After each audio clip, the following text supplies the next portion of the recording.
Alright boys, so in today's video I'm going to be showing you how to build an Instagram page that actually prints money. We're going to be covering a lot in this video, so let's get straight into it. What we're gonna cover: bio, profile pic, highlights, feed layout and organization, reels, what type of reels, and niche selecting. Bio. Let's talk about what a good bio looks like. The first things that I want to talk about on a good bio is simplicity. They're short, it creates a luxury on the page, and it doesn't distract from the link. Why? Because obviously our main goal is to have people hit that link. For example, if you look at this bio, it shows where she's from, and then it has the link. Pretty simple and straight to the point. Also, this bio simply has the link straight up in there. This type of bio works well too. Shows where she's from, call to action, and the link in bio. It doesn't distract people from the link. Here's another example of a short bio: location and then the link. Now let's talk about what a bad bio looks like. You see, for example, this bio has location, her status if she's single or not, call to action too cluttered and too confusing. This one shows her occupation, your daily dose of constant goofing, business inquiries and email, call to action to the other page, and then the link in bio. There's too much stuff in here which confuse people. Like, what are they supposed to do? Check her email, check her other page, or check the link? Too much information basically. Even this, I know a lot of people would say that this is an okay bio. Age, location, the most charming girl you'll meet, no paywall, just pleasure, looks like some ChatGPT crap. So basically what a bad bio consists of is needy, it looks salesy, and it distracts you from the link. Next is the profile picture. You want to show your model best attribute in the profile picture. If her best feature is her ass, then she should take a picture showing her ass mostly in the profile picture. If it's her boobs, she should take a picture showing her boobs mostly. Another thing is the profile picture should be clear. I've seen a lot of models use blurry profile pictures. Now, if your model is not very pretty or attractive, then you can tell her to take a mirror pic. You know those pictures where she holds the phone in front of her face and just showcases her body. Next is highlights. This is an opportunity a lot of agency owners miss out on. So the question is, what's the best setup for highlights? Because obviously everyone has highlights, but is this the best? Like the ones that show where she's been? I'm about to show you what's the best setup for highlights. Q&A, random, OF promo, personality. Now a quick note is that you need a minimum of these four, but depending on the model, whether her hobbies, look, or activity level is really going to make the deciding factor of how many highlights you actually do have. So just to give you an example of all of this here. The Q&A. What I mean by this is the Ask Me Anything story option on Instagram. You make a story like that and then people are going to obviously respond to it. Kind of like the question this model in here got. The random. You need a random highlight as well to show that like the model is real. This helps with the realness of the model. It could be something like her walking her dog, her cooking, her going to the gym, her taking pictures of aesthetic stuff, you know, like stories girls do. And then obviously the OF promo.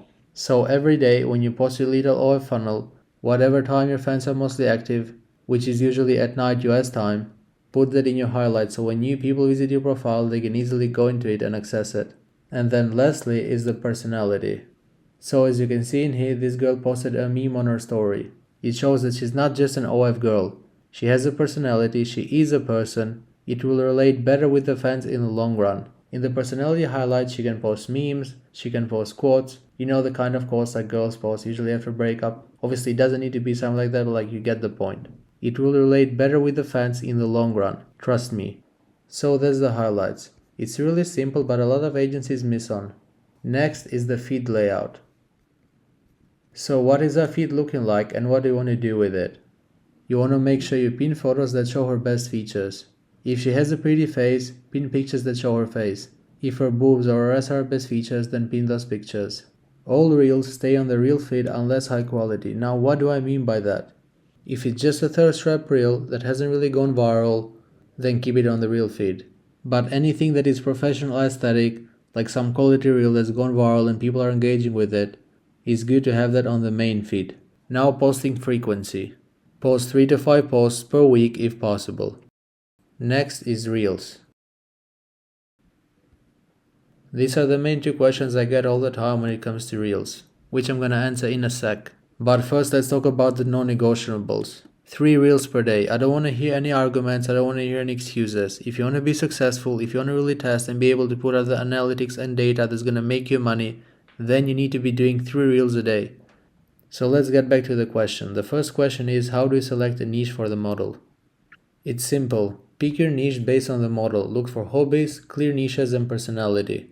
Now, what do I mean by hobbies? For example, if you have a model that likes going to the gym, and she's following a gym routine, she's following your protein shakes and all of that and dieting, you want to make sure that she only wears leggings, gym outfits, she talks about her gym progress as well in her stories.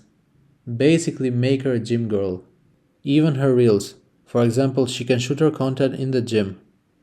Now clear niches. A clear niche is, for example, a girl from a certain nationality, like for example Asian or Latina.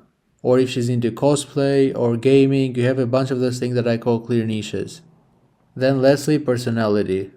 What I mean by that, whatever your model personality really fits in. For example, if she's very energetic, you can show her in her reels, you can show her in her content.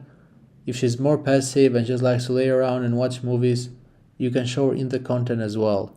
If she's into tattoos or a certain dressing style, you can pick a niche based on that as well. So now that you kind of know the basis of how to pick a niche, what type of content should we push out for these models? Sexual but not sexual. Let me explain. Once you have your niche and you're ready to start making content, do not over-sexualize your model and her content. It's not 2022. We don't need a feed full of thirst traps posting the same sort of video every day. You need to have style, class, and a clear goal of who you're trying to get this model to become. So with that, be creative, stick within the verticals that you know, and adjust to the niche. If you need help picking a niche for your model and what type of content to create on Instagram, join my private Discord and you'll get access to my Instagram marketing channels. Because the thing is, once you're making creative content within your niche and you're going viral, the users will automatically funnel to the OF naturally. You don't need to beg them. Because when you're posting thirst traps every day, it's like you're begging them, go check my link in bio.